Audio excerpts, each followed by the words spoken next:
Yo, yo, yo, yo, yo. I gotta get my heated blanket going, y'all, because your girl be cold. I haven't started getting those hot flashes yet. I still be in freezing mode, I think, because my iron is low. But hey, everybody, welcome to the book review. There's nobody here yet. It's a little awkward. I always try to wait. Hey, Katie, you here? I be trying to wait till at least a couple people get on so I don't feel like I'm just talking to myself. But y'all know I had to crack open a Fresca.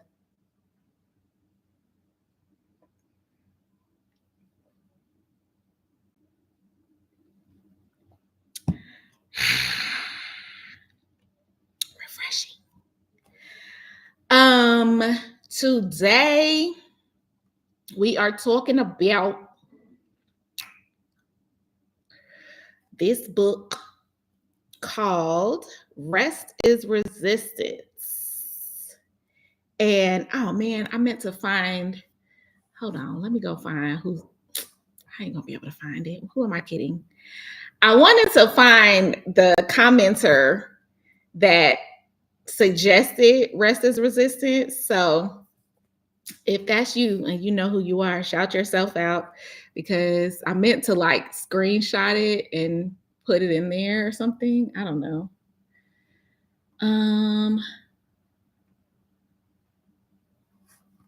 Also, hold on, y'all. I'm still getting it together. What is this? Y'all make sure to like this live. It says something about the ads, but I don't see that. I don't know. Y'all let me know if the ads are weird today.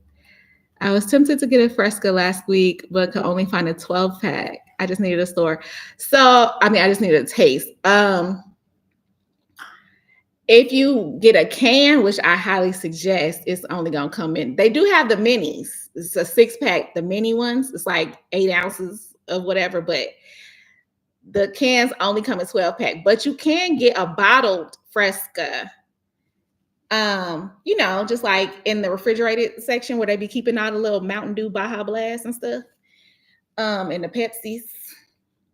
So I would look in there. Sometimes everybody don't have Fresca like that, but sometimes. I remember it used to be a fast food place that had Fresca. Who was that? Was that Fresca or Squirt? I might be thinking about Squirt. Never mind.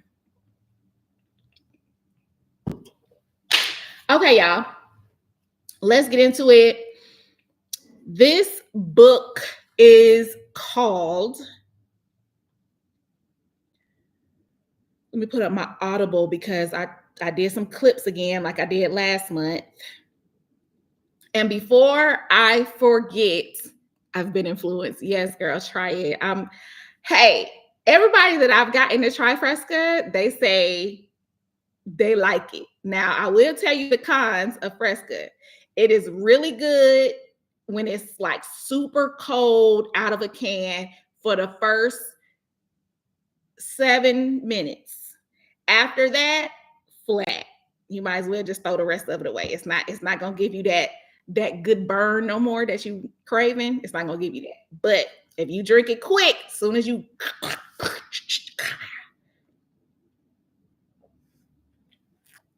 it's giving, that good burn that pop's supposed to give you. That's what it gives. With 0 calories. So you already know it's probably some cancer causing agent in there just because I like it.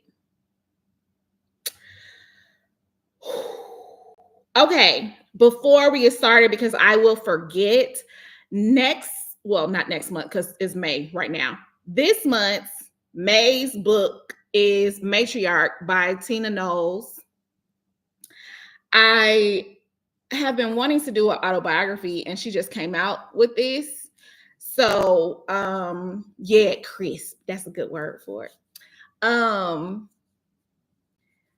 And so I thought, because I'm super nosy anyway, and I want to hear like little stories about Beyonce and Solange. So I just want to read that book or listen to it. I don't know if I'm gonna buy the book or listen to it yet. I haven't decided. Speaking of Beyonce, the Chicago concert is coming up. I have not even thought about what I'm wearing. And I think I'm treating it more like a little, like a teaser, because I'm going to see the whole concert in Atlanta. But in Chicago, the traffic and the getting in and out of the stadium is so bad that I'm going to leave early just to avoid the traffic. Like, you will be stuck in the parking garage or in the parking lot for hours if you leave when everybody else leaves. So I'm definitely leaving early. I already looked up the set list, and I will be leaving when she starts singing This Ain't Texas. Woo! I tried to make it a song that I would remember to. All right, that's my cue. I got to get up out of here. Which is like towards the end. I think there's like maybe 6 or 5 or 6 songs after that. But yeah, I'm leaving early. So anyway, okay. April's book, Rest is Resistance by Tricia Hersey. This is the book. Now, let's get into it. Let me pull up my notes. Number one, the first note that I have to say, okay, first of all, I listened to it in 1.5 for most of it. And then even when I went to 2.0, it was still definitely, I gave myself a thumbs up.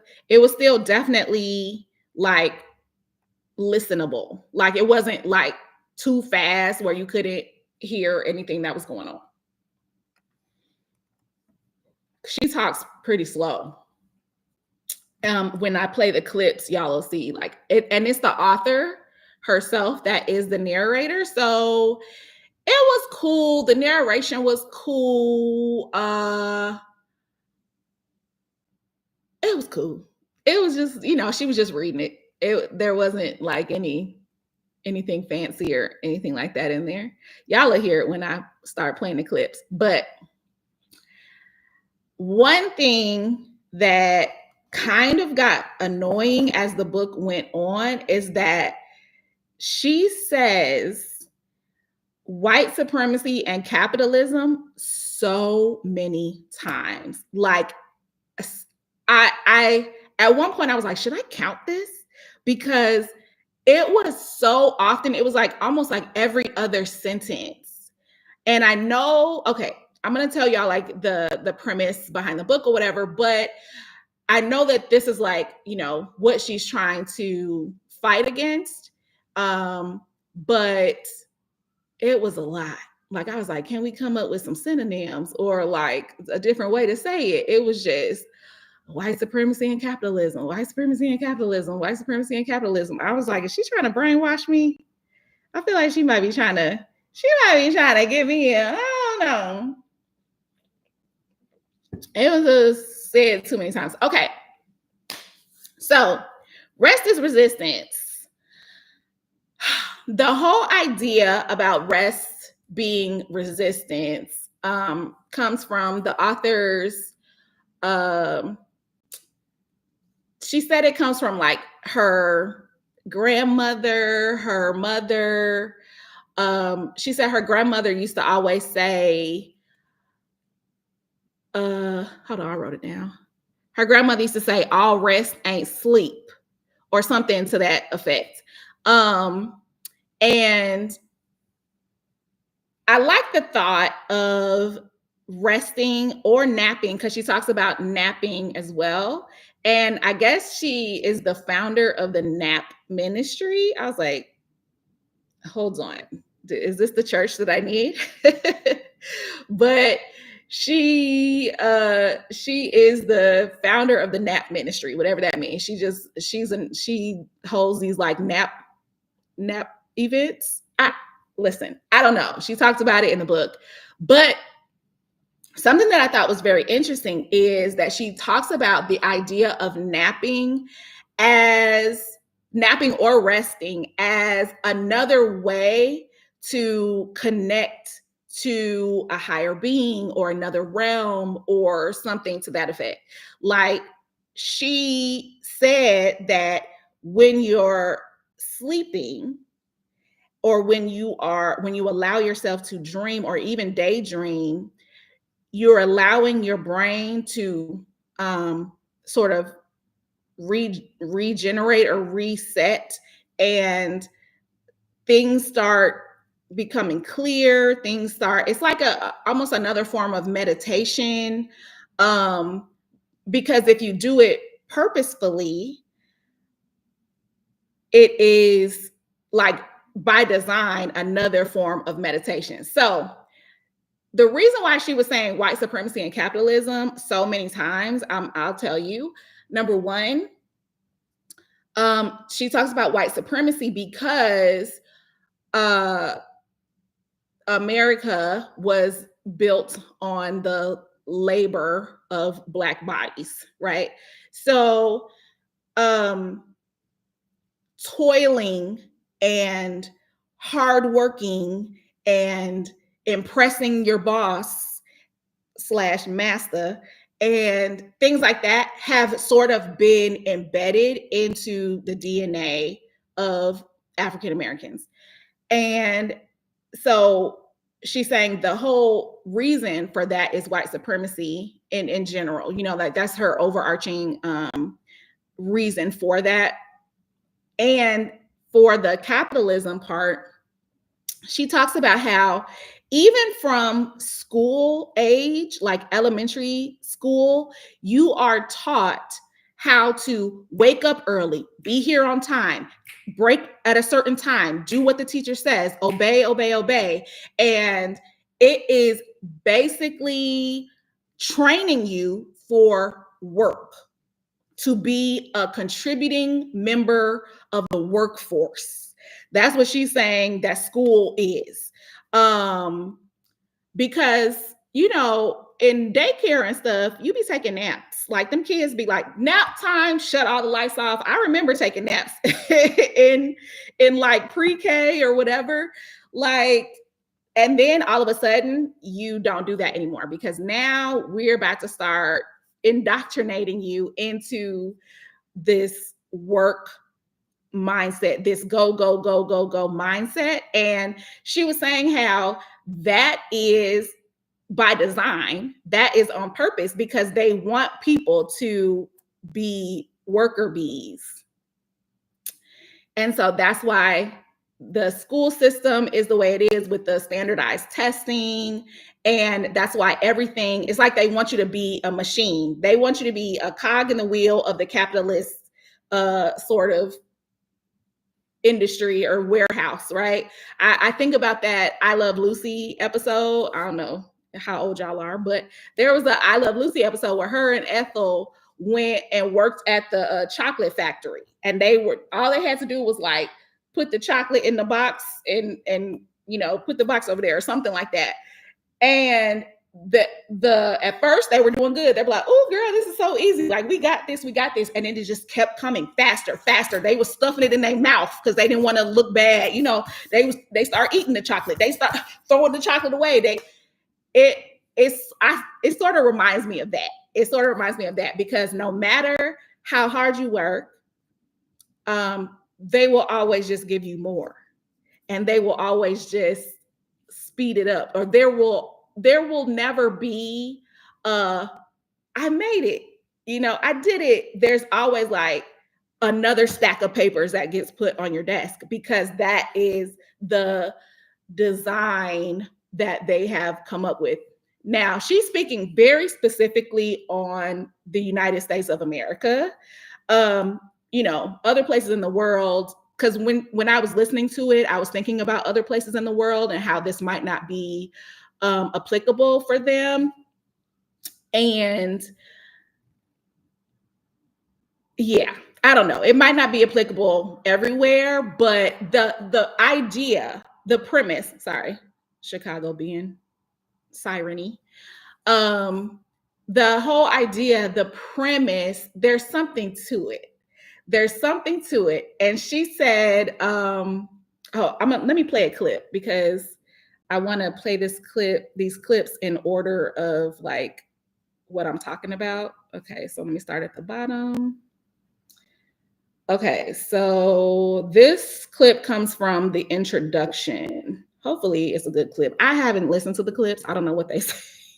I was just hitting clip it. Out. I hear so many repeat the myth of rest being a privilege, and I understand this concept and still deeply disagree with it. Rest is not a privilege because our bodies are still our own, no matter what the current systems teach us. The more we think of rest as a luxury, the more we buy into the systematic lies of grind culture. Our bodies and spirits do not belong to capitalism, no matter how it is theorized. Damn, that went longer than I thought, but yeah. So she's saying people have been indoctrinated or made to believe that rest is a luxury and that rest is equals lazy, or that rest equals, you're not hardworking or you're not doing enough. If you are resting, people have equated resting with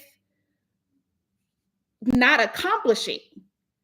And the premise of this book is her saying that when you rest, your mind, it's like a meditation feel.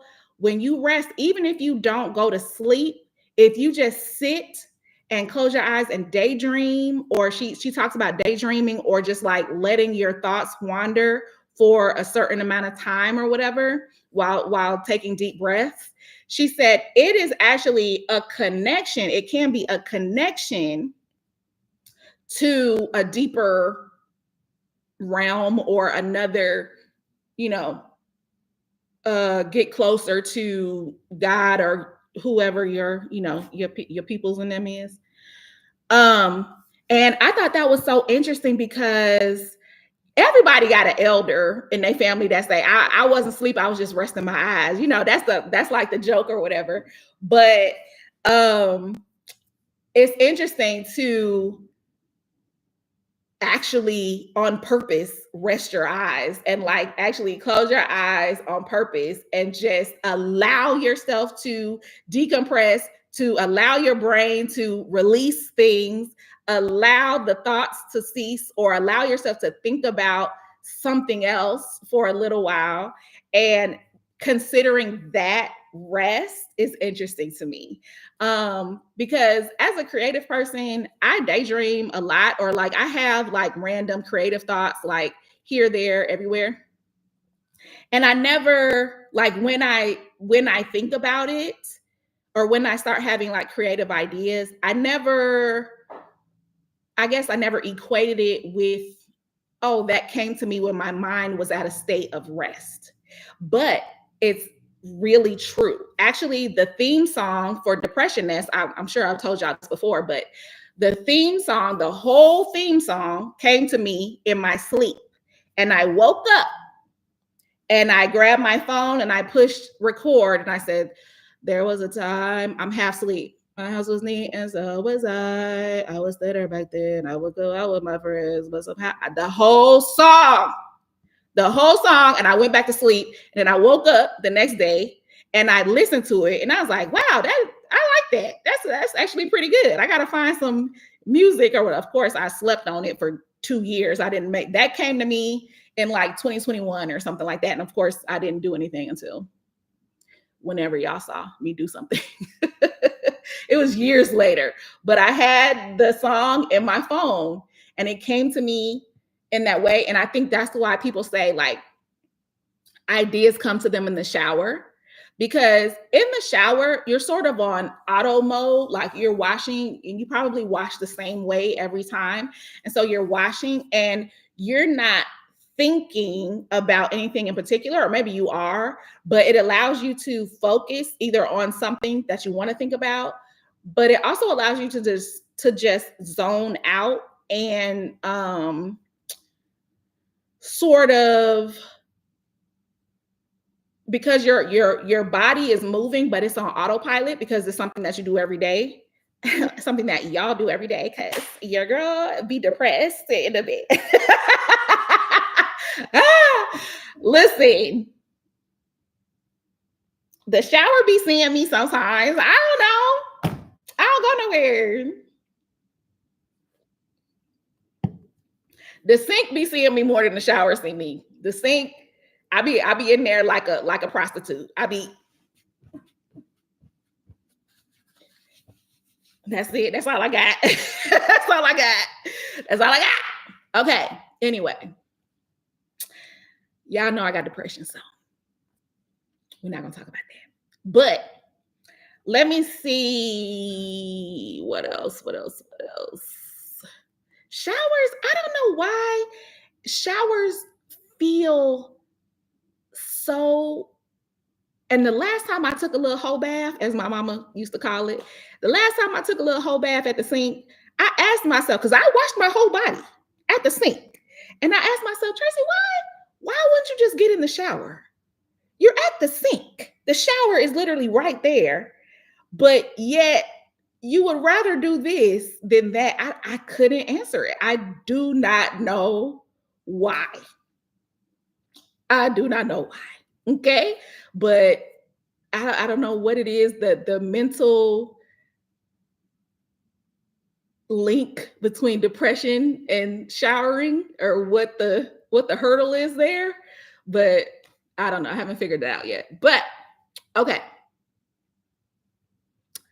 Oh, we just washed up. No, it's a whole bath when you got to do it real quick and like in the gas station.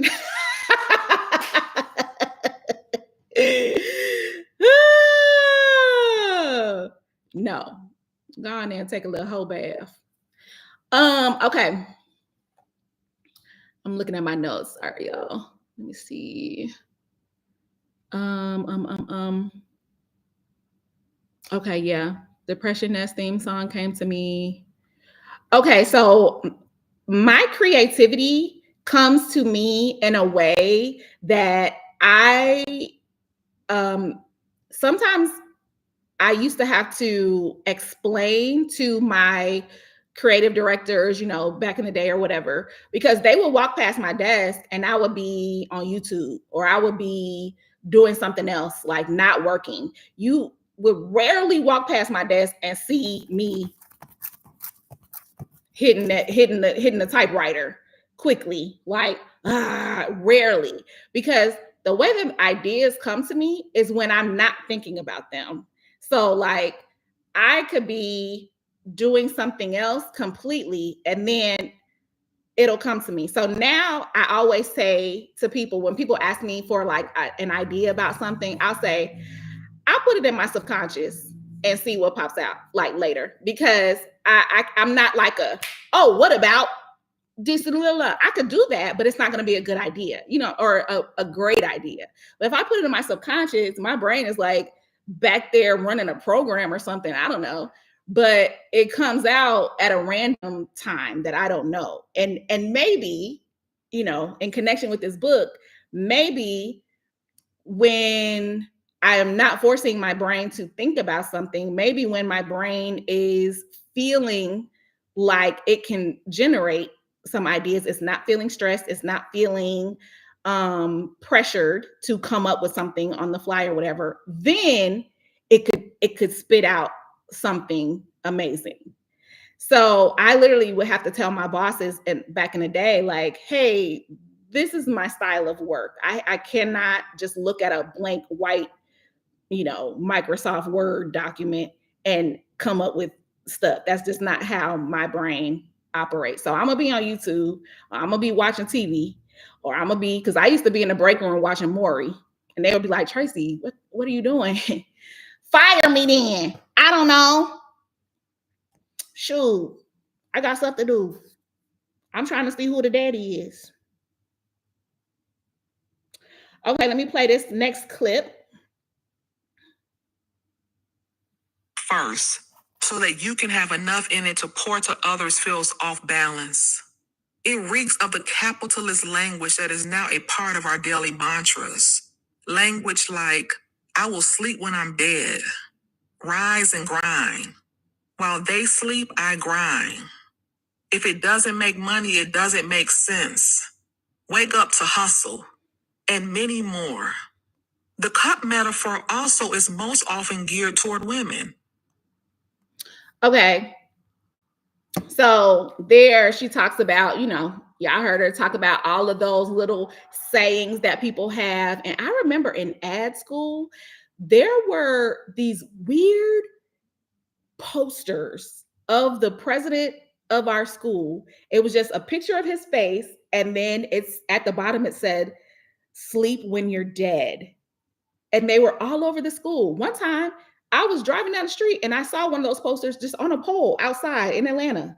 I was like, what is that doing out here? Like it was so weird. And I never got with that. Now I was an older student. I started at school when I was like 26, I think, and everybody else was like straight out of college.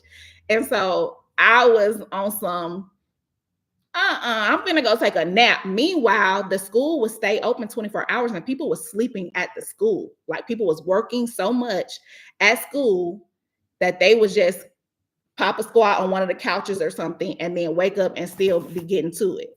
I'm going home. I don't know what y'all thought, but it's that mentality of work, don't stop. Work, don't stop. Like it's kind of just like at what point is enough? And she said something about this mentality, the rise and grind, I'll sleep when I'm dead mentality. That is how the capitalist system wants you to think. They want these types of workers in their warehouses, in their offices, and they want people that burn and churn, right? Because that's more output for the company. They don't want people that are like, I'm going home and I'm going to take a nap. That's just not conducive to making the most amount of money. And so that's one of the reasons why she constantly brings up capitalism. I mean, it's every other word. I don't even know how many times you're going to hear it in these clips, but it was literally, I was like, okay, girl, damn. But I understand why she kept bringing it up because it's like, hold on, let me read these comments. That's a horrible way to motivate people. Child, them people love that. Sleep when you die. I was like, I'm dead. I remember those days. The library will be open 24/7 finals week. Yep. The hustle gene is not in my DNA. Okay. Listen, I don't like it.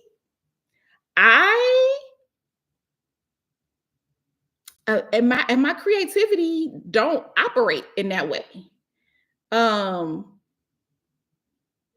don't know. I've just never had it. Like, I think that's why I'm not really that good at YouTube and social media at the same time. Like, I could focus on Instagram and be really great on Instagram, or I could do YouTube videos, or I could do TikToks. I can't like do all of them because they're all full-time jobs. Like, people are TikTokers for a living. People are YouTubers for a living. People are Instagrammers for a living.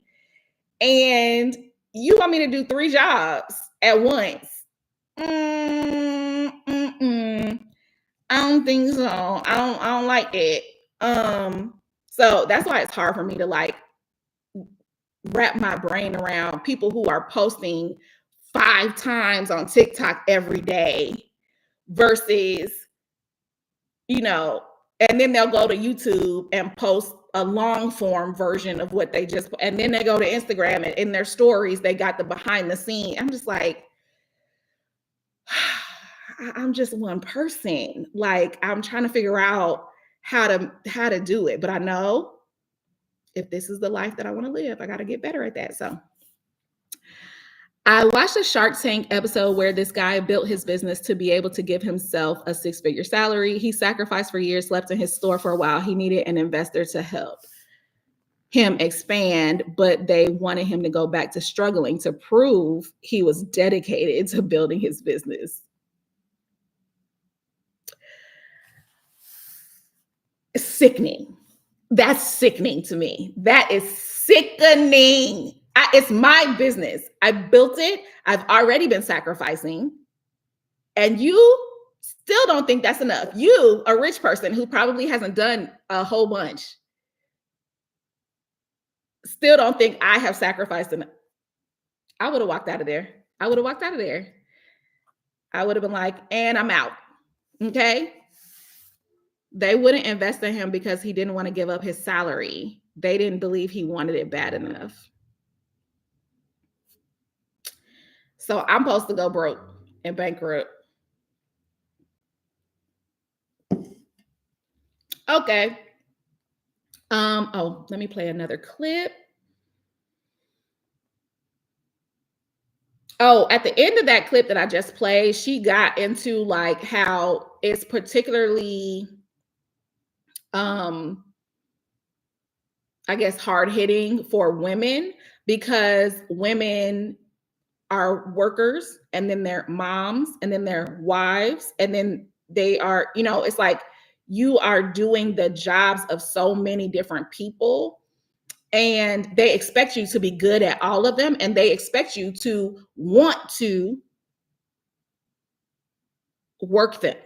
Like they expect that this is in your spirit.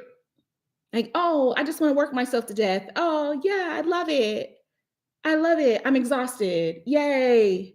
I love this so much. This is like what I was called to do. That's what they sort of are trying to feed women from a very young age. They try to feed you that like, oh, this is what girls do. This is what boys do. And what girls do is take care of the house and you cook and you clean and you take care of the babies and da da da da da. But now we still got to do all of that and go to work. I understand. Okay, let me play this next clip. Or sustainable. This understanding offers an invitation for the collective pilgrimage we are on as we attempt to disrupt and push back against a system that has no pause button. Stay here for a while. Stay in the space of knowing that you are not a failure, inadequate, or unworthy because you are tired and want to rest. There's no need to now attempt to figure this out. Okay. So y'all could probably know the chunk that I was trying to clip right there. But you are not a failure. You are not unworthy. You are not any of those negative thinking words just because you need rest. And I thought it was interesting when she said, for a, what'd she say? A system that doesn't have a pause button. Wow.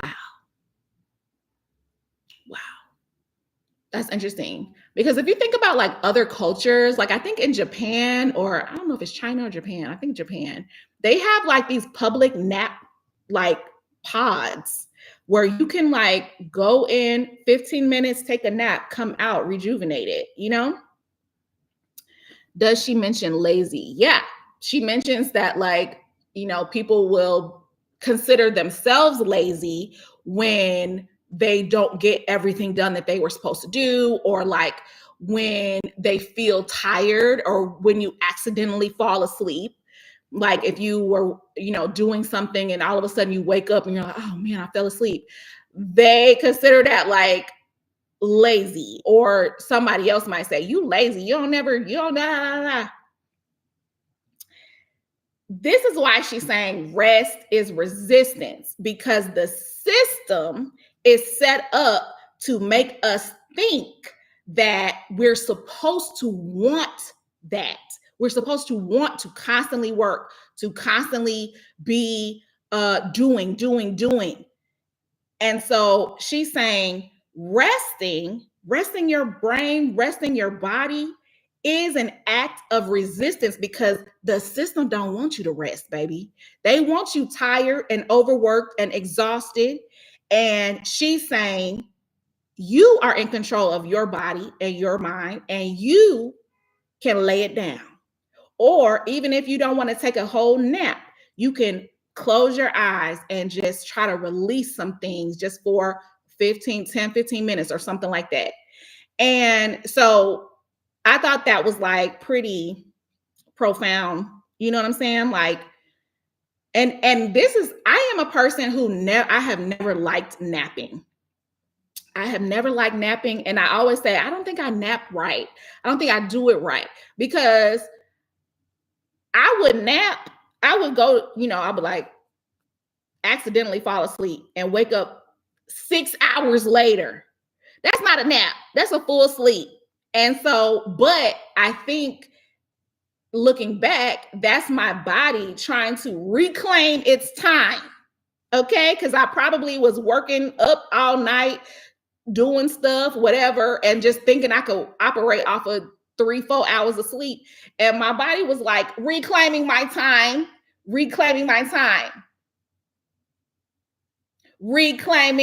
time. Okay. And so now I don't know what's going on, but like, I think my current cocktail of mental health meds, there's something in there where I started napping, but I'm a good napper now. Like I can take like a 20-minute nap or a 30-minute nap. I'm not like a 4-hour napper. So those do make me feel better. I remember one time my mama came home from work and she took a nap. And I was downstairs in the basement. I was watching TV and I was on the phone. I think I was in junior high or something. I was on the phone with one of my friends, talking. She wakes up at 6 something p.m., but she thought it was 6 something a.m. She gets ready for work. She comes downstairs. Tracy, who are you talking to at 6 something? 6 something o'clock. I'm like, my friend. What? I'm so confused. I'm like, where are you going? I say, because my mama was like an on-call nurse. And so sometimes she did have to like go back to work. Like if they paged her, she would have to go back in. I'm like, oh, you going back to work? And she's like, I'm going to work. It's 6 a.m. or whatever. I'm like, no, it's not. That nap took her to a different day, baby. That nap, obviously her body was reclaiming its time because that nap said, I'm going to confuse you. You going to wake up and not know what to go on. Okay. Let me see. 1, 2, 3, 4. I think this is the next one. Rooted belief in what I am born to do. I know that I was not born to simply exhaust myself inside a violent system. I know that if I never check another item off my to-do list, I am still worthy and loved by God and my ancestors.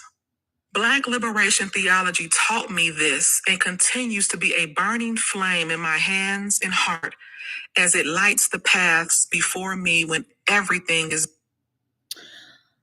So she talks a lot about the Black liberation movement. And she talks about how liberation is different from freedom, which I thought was interesting because I guess I never like tried to separate the two. Like to me, the two are very like intertwined, you know? But she was saying like freedom, I'm going to get it wrong probably, but she was saying like freedom is like a one-time act of, I'm going to get it wrong. I don't know. But she was saying basically freedom is like the junior version of liberation. Liberation is the big daddy of freedom. It's the ultimate freedom, basically. Y'all gonna have to listen or read the book to see exactly what she was talking about right there. But I thought that was interesting. And then that clip was talking about how if the to-do list doesn't get to done, okay. Now y'all know, all of y'all watching Depression Nest, I got that to-do list on that wall, and that thing gave me a whole panic attack because it looked like so much to do. And in my head, I immediately was like, how am I going to do all of this? I can't do all of this. This is too much. I'm only one person. Ah! That's what happened in my brain. But I just been, one at a time in that thing, just focusing on what I could focus on, and if stuff doesn't get done immediately or when I think it was going to get done, like this week, I thought I was going to finish painting my whole room. I was like, oh, I'm going to do like one wall a day, and it'll be like, I'll be finished by the end of the week. And then what happened was Tuesday, an agency reached out to me and they're like, hey, are you available Wednesday, Thursday, and Friday? And I'm like, sure. I'm 3 days. You're going to give me a couple grand? Sure. Send me the money and I will do whatever you need me to do for 3 days. And so I have been actually working, like doing advertising stuff for 3 days. So what I had planned for the week is not happening in the way that I thought it was going to happen. And I'm just being okay with that. I'm just trying not to, I feel like I get really hard on myself for not doing enough in my YouTube videos or feeling like I'm not doing enough. And I think I just need to get to a point where it's like, I did what I did. You know what I'm saying? Like I did what I needed to do or what I could do, you know what I'm saying, at the time. So I think a lot of us have like a to-do list or a sort of a running list of things that you need to fix or call, people you need to call, or mail you got to send, and papers you got to file, and a whole bunch of stuff. And it's like a program in the back of your head that's constantly running. And it's like the computer, program that's just running in the back of your mind all the time. But I don't know if y'all know a whole bunch about computers. I don't, so I'm gonna make this super general. But I don't know if y'all ever have had a computer just get really slow and bogged down because you got too much stuff going on the computer. You got 8 windows open. Each window got 72 tabs open. And your computer said, ma'am, we're out of RAM memory. We're not holding all of this no more. I'm making that a metaphor for what I feel like our brains be doing. We be stuffing that thing with a whole bunch of everything. And at a certain point, something got to give. Okay. So either you gonna have a little meltdown, you're gonna cry, or you're gonna lash out at somebody, or you could actually rest on purpose by design and say, you know what, everything's gonna get done when it gets done, but I need to reset my brain. I need to regenerate my body and the cells that I got going on. Let me go to the next one. Hold on. 1, 2, 3, 4, 5. I feel attacked with my many open windows and tabs. Don't ask how many unopened emails I have. Girl, I could show you mine. Hold on. You're not going to be able to see it. 38,000 is right here.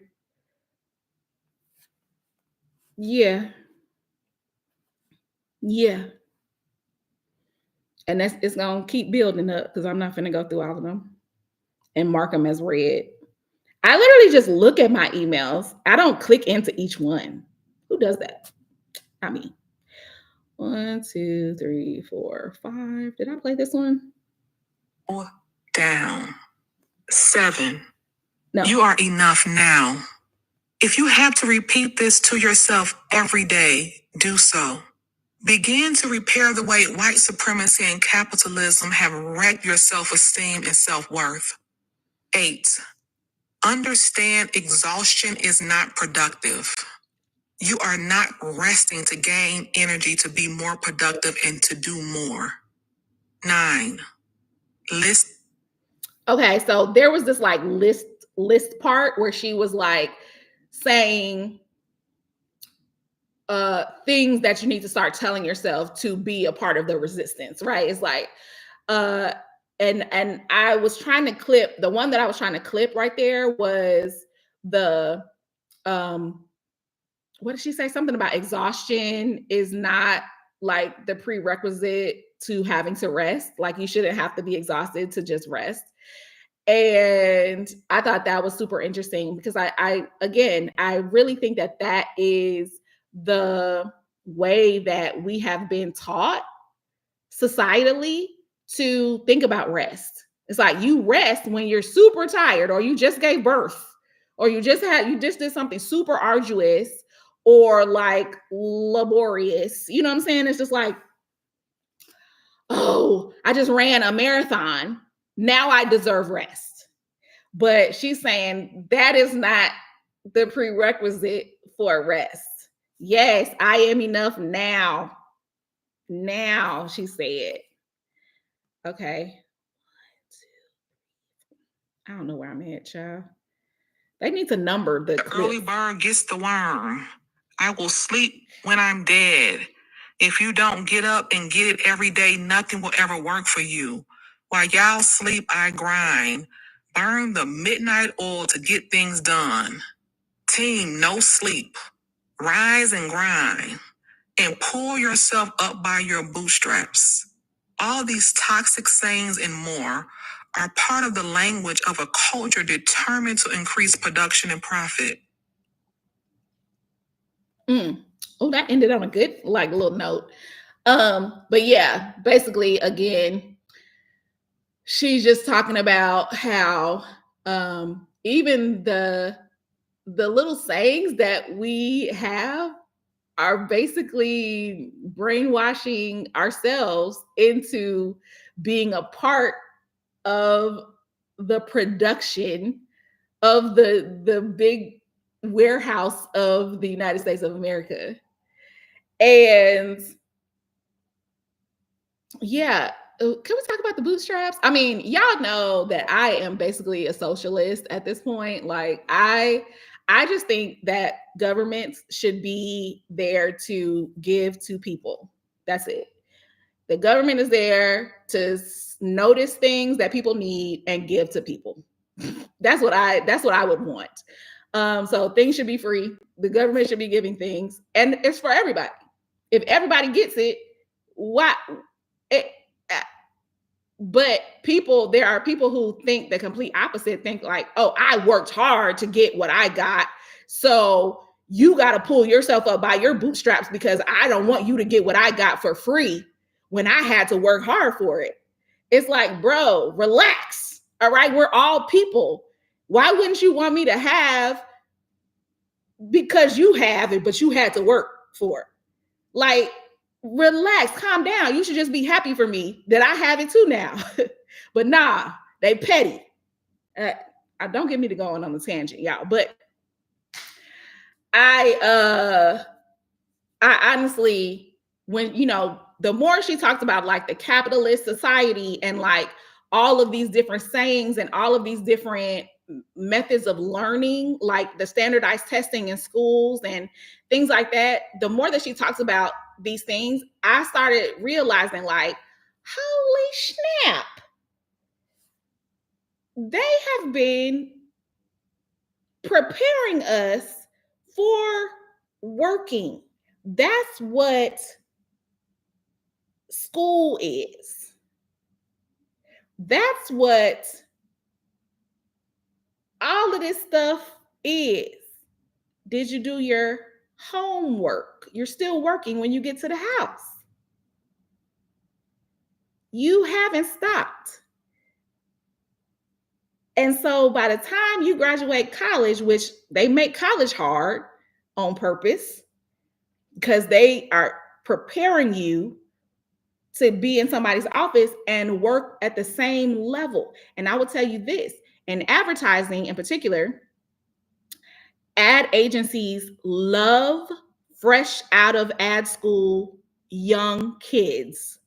Love them. They're cheap. You could get them in the door, 45 grand or something like that, and then work them to the bone. They have, like, when I was just starting, I was working in New York, I was working in Manhattan at an ad agency, and I ate breakfast, lunch, and dinner at that agency. I remember one time I went home at 3 a.m. and I could not find a taxi back to Brooklyn. I tried to get in a taxi. They would not take me. They were like, I'm not going to Brooklyn. And I'm just like, all right, well, I don't know what to do. That was before Uber. So I'm old. Oh gosh, that just made me feel old. But that's what they love. They love those young kids who don't cost a lot on the grand scheme of things, don't cost a lot, and are going to work to the bone. Okay? Are you the one, Aspiring Naptress? Did you recommend it? I couldn't remember who recommended it to me. We all began as babies being able to do nothing for ourselves. You know what I'm saying? We're all humans. We all on earth for one time only, apparently, and for the first time only. You know what I'm saying? Like, why y'all being petty? Like, I just feel like we should just be giving stuff to everybody. You know what I'm saying? Just give it up, give it away. Everybody would be so much happier, and like there would be less crime, and just give stuff to people. Who cares? Who cares? I don't know. I just feel like, has a country started this or tried this before and it failed or something? Because I honestly think that the only reason that our country in particular works the way that it does is to keep the rich rich. They want to keep us separated into these classes so that we fight amongst ourselves and we forget that the rich is like looking over us and like, haha, dance, puppets, dance, right? And so if they started giving everybody everything, then that equalizes the classes. Now we're all evening out. They don't like that. They don't want that. They want to stay at the top. As long as they at the top, somebody else is at the bottom. You understand? Okay, so let me play another clip. Is this the one I just played? There has been a dream space theft. Our ability to dream, pause, and daydream has been replaced with the robbing of time, self-worth, self-esteem, hope, and connection to ourselves and each other. By putting people to sleep, we are waking them up. How do we dream about a future we want to see? How do we simply tap into our dreaming flow? Who taught you the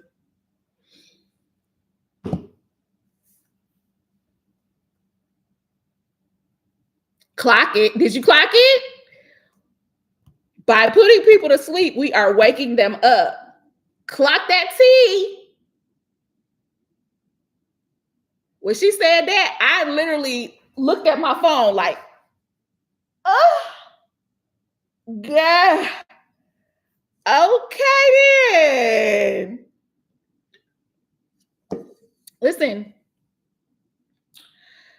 as many times as this lady said white supremacy and capitalism throughout this book, I understand why. You know what I'm saying? Like, it was said a lot. I wish there were some synonyms, but it was said a lot. But I understand the reason why she had to keep hammering home that this is being fed to you, this is being taught to you, this is being told to you to keep white people up top and to keep the classes separated and to keep you and the working class working hard AF. So when she said people going to sleep, to wake up. I felt that in my shando. Okay. I hate that I can't remember. Okay. This one says 9:15. Did I play this one? Most of us surviving the demands of grind culture are here. I know this by how so many react when they first hear of our work and they begin to sink into the idea that it's about way more than actual naps. Daydreaming is a form of rest and feels like the opening of your heart doing what it's supposed to do. It feels like my granny's soft arms while she rubs my head, a blanket of care. Okay, girl, she started getting real poetic right there. But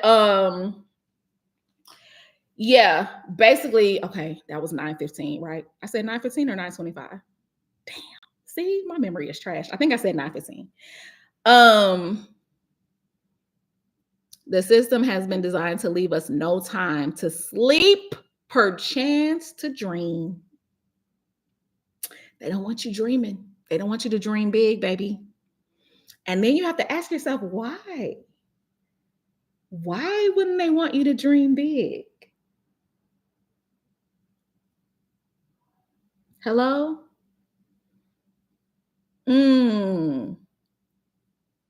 You know what I think about? I think about this probably more often than I should. But y'all know that remote island that no one in the world has been to, and they kill everybody that tries to step foot on their island with the spears and they've killed several people, several missionaries who tried to spread the gospel on their island. Like, bro, you're bringing disease and we haven't been exposed to. Stay out there. Do not come over here. Okay, anyway. I think about them often because I wonder what life is for them. I wonder what they cherish. I wonder what they have sort of been raised to exalt. Like, what is your goal? What are their goals? What are their dreams? They do not have social media. They don't have outside influence. They have never seen a movie. I don't know what they've seen. I haven't been there. They might have stuff that we don't know that they have. It could be Wakanda in there. We don't know. And that's the thing that I think about them so much, because whenever something happens, I'll be like, I wonder what that little island, what would they do with this information? Like, it would probably blow their mind, the stuff that we just are so used to now. But anyway, they probably living to be 150 over there. I'm saying they definitely. And the thing about it is, they know that other people exist because they've killed them. And so they know that their little thing is not all there is. But what if they think that we're like aliens? And so they just, I don't know what they think. But listen, I think about them a lot. I never think about them. Girl, I think about them so much. I think about them so much because it's like, what they be doing? I don't know. And you know, now that we got drones and stuff, I really just want somebody to like, I hate to be intrusive, you know, but I'm just nosy. I want to know what y'all doing. Like, what is life like? Are y'all ever gonna let somebody in? Like, can we like visit? Like, I'm nice or whatever. Like, come on. I don't know, but I think about them often. I really be wondering what they value as like life's purpose and what they aspire to be. They don't have, you know, the systems and the capitalism and the things that we have. So I just wonder what it is that they crave.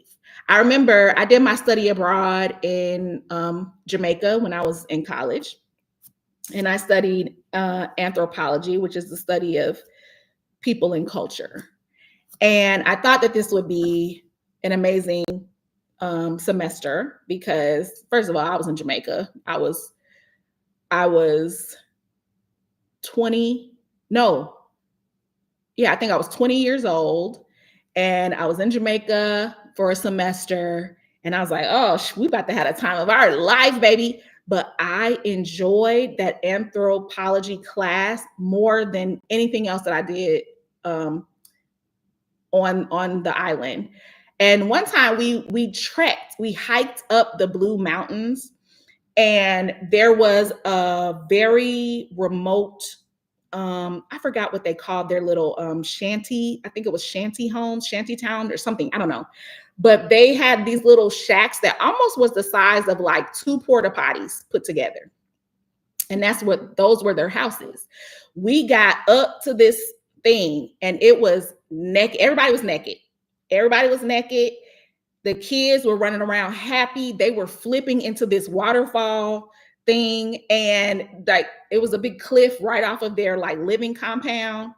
And one of the like chiefs or whatever of the community, he made us some soup. And I remember his name was Campbell. And everybody was like, is this the Campbell? Like, are we eating Campbell soup? And my teacher had to be like, no, that's just a coincidence. But I thought it was so interesting because there was a girl there who was God, what is her name? She was in my class, but she was the daughter of the guy who invented, it starts with a B. I'm going to just say Bush beer or something like that. It was some kind of famous something. And it's going to come to me when I'm off alive, of course. But she was rich little white girl, right? And I remember she went to the city this one particular week, and she went to a hair salon to get her hair cornrowed. Now, mind you, they doing that on the beach all day, but she went to a hair salon to get it. And I asked her, I was like, how much did they charge you for that? And she was like, oh my God, it was so good. It was only $100.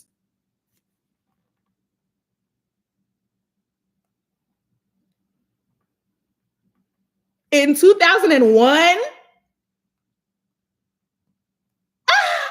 I was like, I laughed to myself because I was like, ooh, they making their money. Was she? I don't know. It starts with a B, whatever this company is. Was it root beer? Is there a root beer company y'all name some root beer companies? Because for some reason I'm thinking it might be root beer. It's some kind of beer. But anyway, she was the daughter of her last name was the brand name. That was her last name. So anyway, she had a lot of money. Barks. Was it Barks? Was it Bark? I don't think it was Bark. I think I would have remembered that. I don't know. I'm gonna ask my roommate. I'm gonna text her and be like, what was that girl named that was rich on our trip? But it just going back to the little community.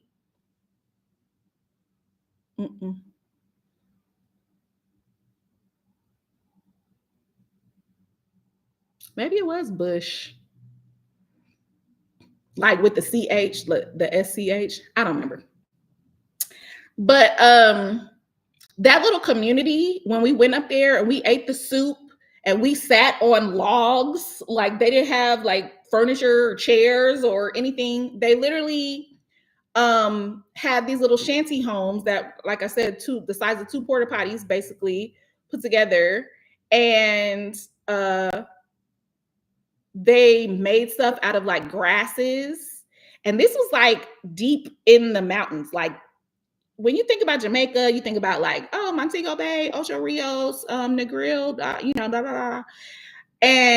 But you have to understand that like there are some very remote areas of Jamaica. And that's why I was so excited to be studying anthropology there, because it was so amazing to just see all of these different cultures and communities Like we went to a Rasta community one time. We went to Bob Marley's marijuana farm, and we met his mother, who was still alive at that time.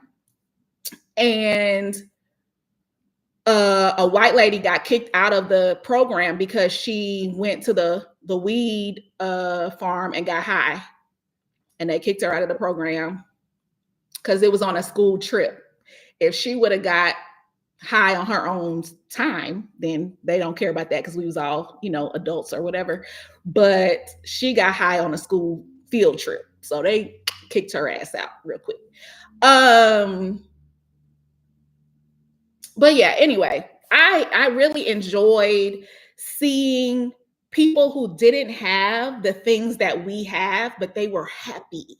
Like sometimes when I'm like super depressed, I think about them because they didn't have anything. They had each other, they had each other and they were naked. They didn't even have clothes. They was just running around naked, flipping off of a cliff into a waterfall thing. And it just was so beautiful. All these little black kids and just nakedness. And the man, he was naked too. But he had like a little, like a not grass cloth, but like they would braid and like twist grasses, like long grass to like make like skirts, I guess you would call it. But anyway, everybody was naked. Yeah. The material things, I think you come to a point where you realize that they're not as necessary as we have created them to be in our lives. Like if you were to go to that island with those people that don't allow other people on their island, I'm sure eventually you would get used to that way of life. It's just that we have gotten used to all of these things that we have. And as a person who is currently trying to declutter and go through and get rid of stuff, it just makes me realize how I need to keep the things that really mean something to me. I think in one of those books that we read, I think it was maybe the January or February book, the lady said the only things that should be in your house are the things that you need and that you love.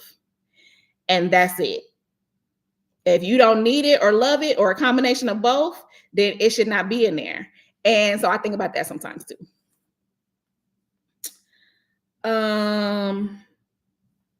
Edna B. Moona said, I'm not leaving though. Okay. Listen, when I went to Ghana, I told myself I could live here. You know what I'm saying? I was like, I could do this. And then my friend, Hayet, who is from Ghana, she was like, oh yeah, we have to share electricity. And like, she was telling me like all of the things, like sometimes your electricity is off. People have generators and like, we have to live in gated communities because the violence. And I was like, never mind. I was just excited to see Black people on all the billboards. Okay, did I play this one? Our divinity as human beings have been ignored and degraded. Thousands of people privately come into our social media inboxes monthly and courageously share the deep guilt and shame that they feel about resting. I feel like I should be doing something. I feel worthless when I'm not checking off things on my to-do list. I feel lazy and unworthy if I have a day full of leisure, bound up in. So yeah, those are the lies that we tell ourselves that our society has basically taught us to tell ourselves to keep us wanting to do more and more and more and more and more, to keep that machine churning. Is not a luxury or a privilege. This lie has been drilled into our brains and minds forever, and it's time to begin to remove this veil. The deepest movement of your deprogramming pilgrimage will be unraveling from this false belief. One day, I hope we can all deprogram from the lie that rest, silence, and pausing is a luxury and a privilege. It is not. The systems manipulated you to believe it is. You see what she was about to get into. They have manipulated you to believe that resting is a privilege or a luxury. It is not. It is something that you deserve and that you should be doing to reset yourself and to honor your body and your brain. And this is why for me, COVID was a blessing. No, for sure. I thrived. And everybody was like, "Oh, I'm just so bored. Like, I need to go outside." I'm like, you do? Well, y'all know I stay in the house anyway. But I was so happy that I didn't have to go to work with them peoples.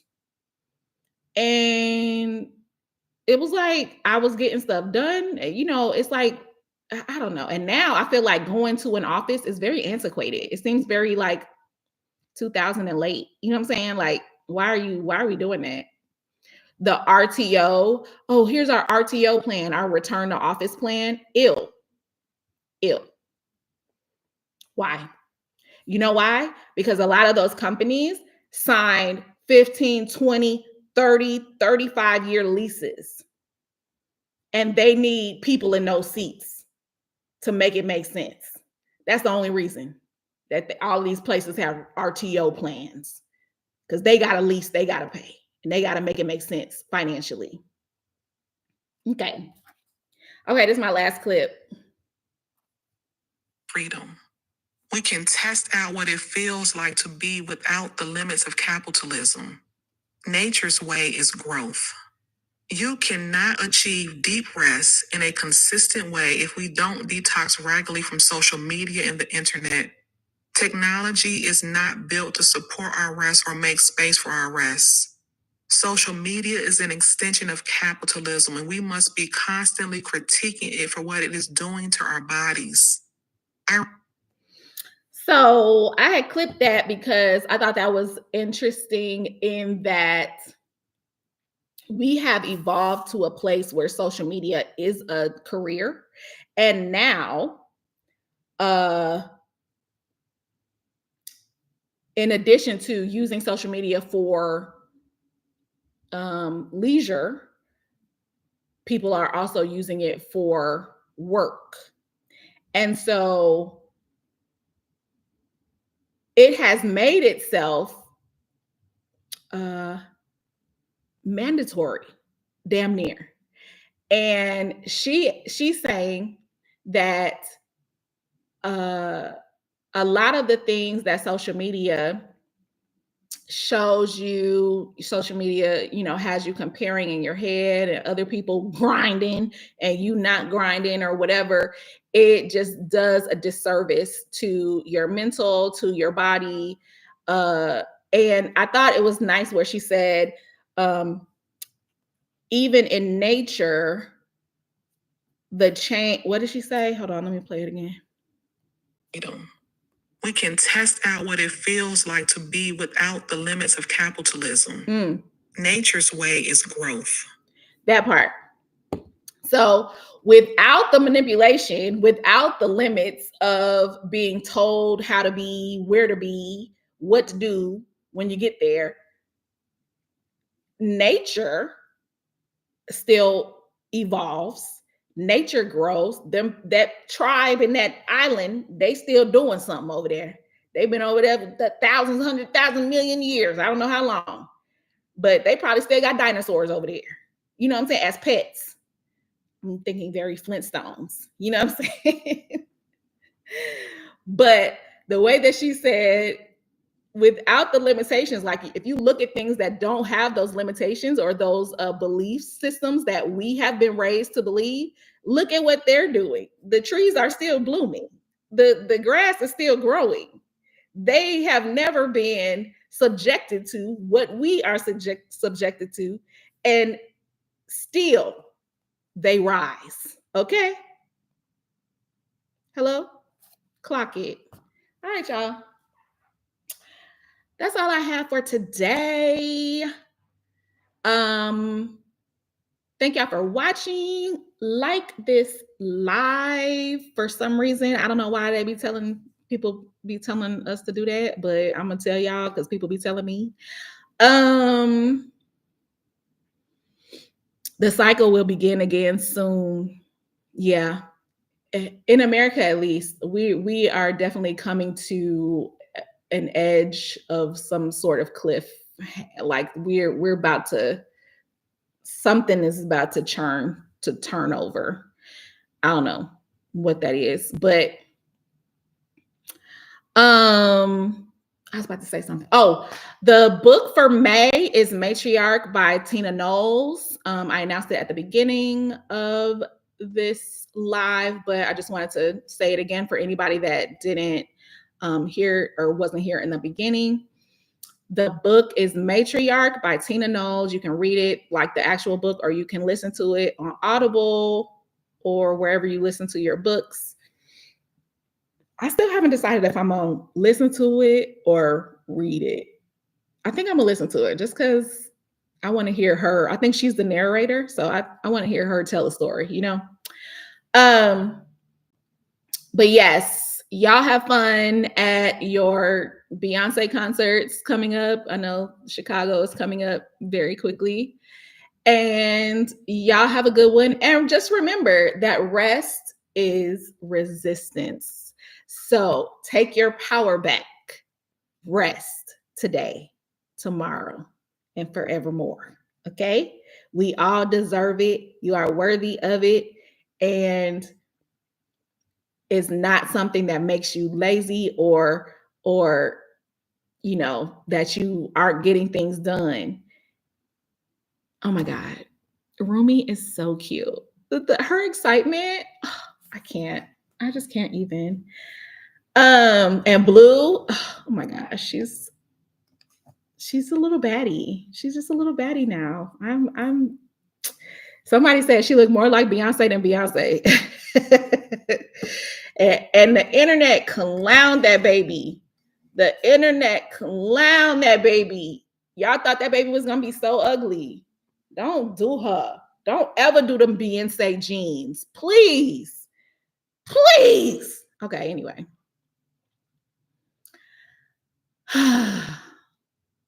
Tina has a good interview on Oprah channel. I watch House Guest with what's his name? Scott or Scott something. I don't know.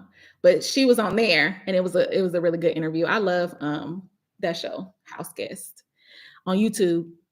But anyway, I will see you guys. I know. Face card did not decline. She said, I don't know what you thought.